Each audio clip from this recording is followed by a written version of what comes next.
Hey, welcome to Acing Your Agile Career with Dawn Nicole. Super glad to have you. If this is your first time, then welcome. If you are a returning Acer, then welcome back. Listen, today you want to lean in, you want to grab that notepad because I'm going to give you the goods. I'm going to give you the 5 top things I did to build an in-demand coaching brand and really 10x my business. By 10x, I mean I can claim and name my price when I walk in a room. By 10x, I mean I can show my results. I can work with any top company that I choose on my time, on my dime. So I'm going to show you what I did to get to this level and how I really lead with my results. So don't go anywhere. Stay tuned. We're going to unpack it right here on this channel.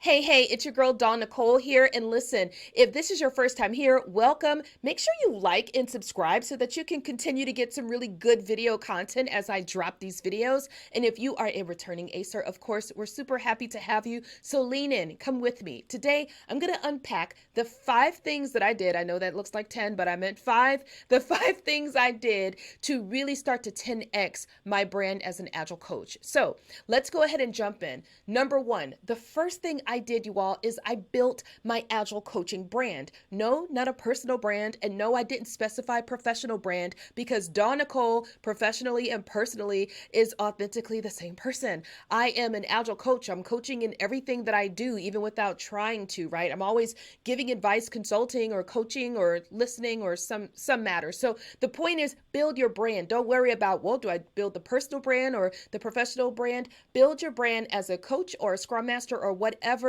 your key role is. Build the brand, pick the platform that works for you, where you get the most response, where your potential customer and partnerships will be. For me, it's LinkedIn. So if you are connected with me on LinkedIn, you'll see I have about 25,000 connections, and I leverage those connections, right? So I use a technique for brand building that is called SHOW, SHOW. It is an acronym, and I teach the technique. I won't teach it here, but I will give you the sentiment of the technique. So SHOW is really about showing, not just telling, showing the journey, showing how you came to the conclusion. By the way, in 2022, people do want to know how the sausage was made. They don't just want to see the result. They want to know how you arrived there. What did you do to produce this result? What was the problem? What was the solution, right? So showing those things. If I'm traveling out of town to go work with a team, or if there was a new problem that I solved, then I like to show the technique. I like to put up pictures. I like to talk about what's happening.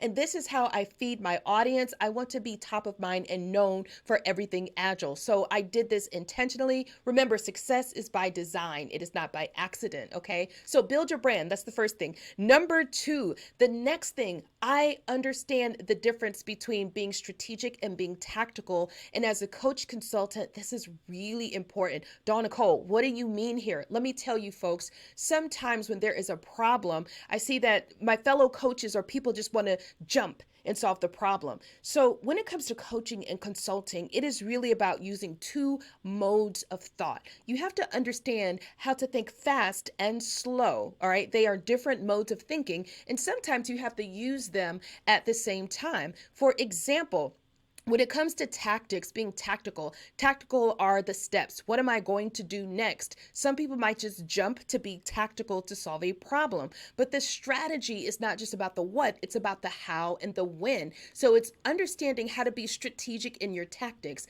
A way to think about strategy versus tactics or being tactical is that the strategy is the journey. It is the path, right? And it is you understanding, mapping out the path, where you're starting and where you want to end up, and influencing that outcome with the actions that you will introduce. That's understanding how to be strategic and how to be tactical, and that's going to get you a long way. There's a great book by an author whose name slips me, and it is called Thinking Fast and Thinking Slow at the same time, and it is an awesome book, and I would encourage you to introduce that into your coaching technique. Next, number 3. Lead with results. I don't know about you, but I am really big on those results. And it's not so much about getting credit for the results. It's about stacking your results. First of all, it's about understanding that a result is a result. Understanding when you are looking at a result. Let's talk about that. Sometimes we move so fast as coaches and as consultants, and we're doing work that we don't give ourselves credit. We don't acknowledge or recognize that we're seeing a result, right? This is not a task. This is not an activity. This is not an action. This is an outcome that you can sit back and quantify and say, oh, this is a result of that activity we did 2 months ago. So the ability for you to call out and to really itemize your results and then say, this was a result that I was able to produce, right, by introducing this solution. Example, let me give you some examples really quickly. Some of the results that I love to create as use cases and keep near and dear are the fact that I move the needle on agile maturity assessments. I can show that if you hire me in 90 days, you will see metrics move up. You will see an uptick, not only in agile knowledge, but in how the teams are forming and norming. You will see an uptick in confidence. You will see an uptick in sustainability. You will see an uptick in their ability to embrace agile norms and to really wrap their mind around the cadences. So having some metrics, understanding when you are looking at a result and being able to communicate that result back to future clients and being able to tell people what results you caused. That was a mouthful. Okay, let's keep going. Number 4, you also need to know how to build trust. Oh my gosh, y'all, that's the first thing. First thing, I don't care how smart you are, how knowledgeable you are, how many certifications you have. When you first walk in, if you can't build trust, then you can't get anywhere. It's so important. So building trust actually happens day one. It happens in the first meeting. It happens in the stability of your technology device, how clear you're coming across on camera. Are you showing your face on camera? Are you a new coach leading in with the team? Are you on camera or off camera? Were you a bit early, right? So building trust, leaning in, showing that you care, being super curious, not missing the verbal cues or the visual cues if you're on a Zoom call. It's really using empathy, right? Emotional intelligence to build that trust early. I have a story, I'm not going to go into it now, but I will say building trust has helped me every single time when I had big shoes to fill. I needed to show these people how much I cared before I did anything else. Okay, so building trust is really essential, and I'm probably going to do a video on some key ways to build trust in the first 30 days. That's a good topic. All right, finally, start with an MVP mindset. Oh, this is so near and dear to my heart. If you're an Agile, then you understand this. An MVP mindset, as an Agile coach, when you go into a company or a consultant, it's very tempting to kind of see all the problems, right? All of the red flags, and to create this list. In fact, I've seen people create a long laundry list of things that need to be fixed, and they were kicked out, right? They were kicked out because you really don't want to approach it that way. Instead, it's okay to lean in. It's okay to understand before seeking to be understood. And it is okay to start small and start with small wins, right? So leaning in with the MVP mindset, what is a minimum viable product or a minimum viable experience that I can bring forward as a coach? I'll give you a quick but real scenario. I was offered a higher level role very, very soon in a major company. So I was only there for about 60 days as a consultant, and then they moved me up to a tribe level coach where I'm now taking care of like 13 squads, 13 teams, okay?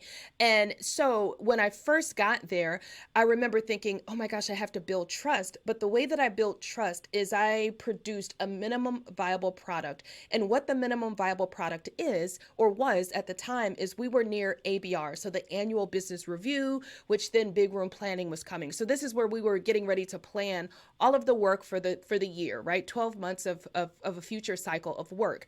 And coming into this new tribe, the first thing I did to win their trust, to earn their trust, and to produce an MVP is I said, hey, where is the plan for the ABR? Do we have a cadence? Have you already communicated to the team that this is coming and these are the sequencing of events and this is how we will approach this ABR period? And it turns out they didn't have that, and that was an easy win because the team I had just come from, we had just done that. So the fact that I was thinking of that was top of mind, and I was able to deliver that in like the first week and then execute on the ABR readiness, the kickoff, yada, yada, yada. This this is what you call an MVP. This is where you are not trying to solve all the world problems, but you figure out how to solve the problem that matters now. Build your brand. Make sure people know you and what they should know you for and where to find you. Make sure you do use strategy versus tactics and sometimes use them in tandem, but know the difference. Lead with your results and articulate the results that you deliver. Number 4, be sure that you can build trust early and often because there are going to be new people coming to the table. And number 5, start with the MVP mindset. Listen, I hope this was helpful. If you get a ton of value, because this is a super long video, make sure you hit like, make sure you hit subscribe. If you think this video can help a friend or a colleague, share this video, share the love, my friend. And listen, come back in return for more great videos. I look forward to working with you in the future. And listen, this is where you get real advice from a real practitioner in her real office. So until next time, keep it real and continue to ace your Agile career from beginning to winning. Hey there, I'm Dawn Nicole, and I hope you enjoyed that video and you got a ton of value from this video and all of the videos. Listen, if you're in the Agile space and you are serious about taking your career to the next level and you want to know how to work with me, there's an email below. Email me. Let's find out if we're the right fit, if it makes sense. My team and I will get this, we'll review it, and we will move forward on next steps. Until next time, continue to ace your Agile career from beginning to winning.